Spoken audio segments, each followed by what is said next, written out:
Super captaincy.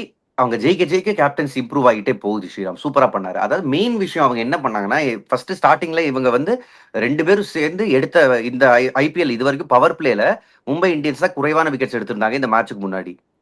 8 wicket தான் எடுத்திருந்தாங்க. இந்த மேட்ச்ல 4 விக்கெட் எடுத்தாங்க.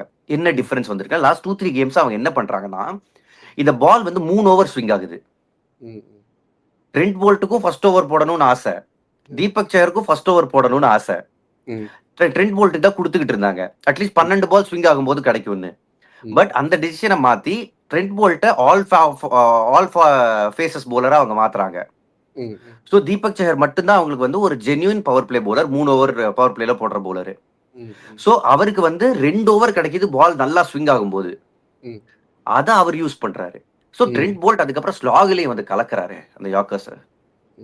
ஸோ இதுதான் வந்து மேட்டர். இதான் இந்த சேஞ்ச் வந்து ஒர்க் அவுட் ஆகுது அப்படிங்கிறீங்க. ஆமா, சின்ன சேஞ்ச் தான் பண்ணாங்க. அது ஒர்க் அவுட் ஆகுது பாருங்க.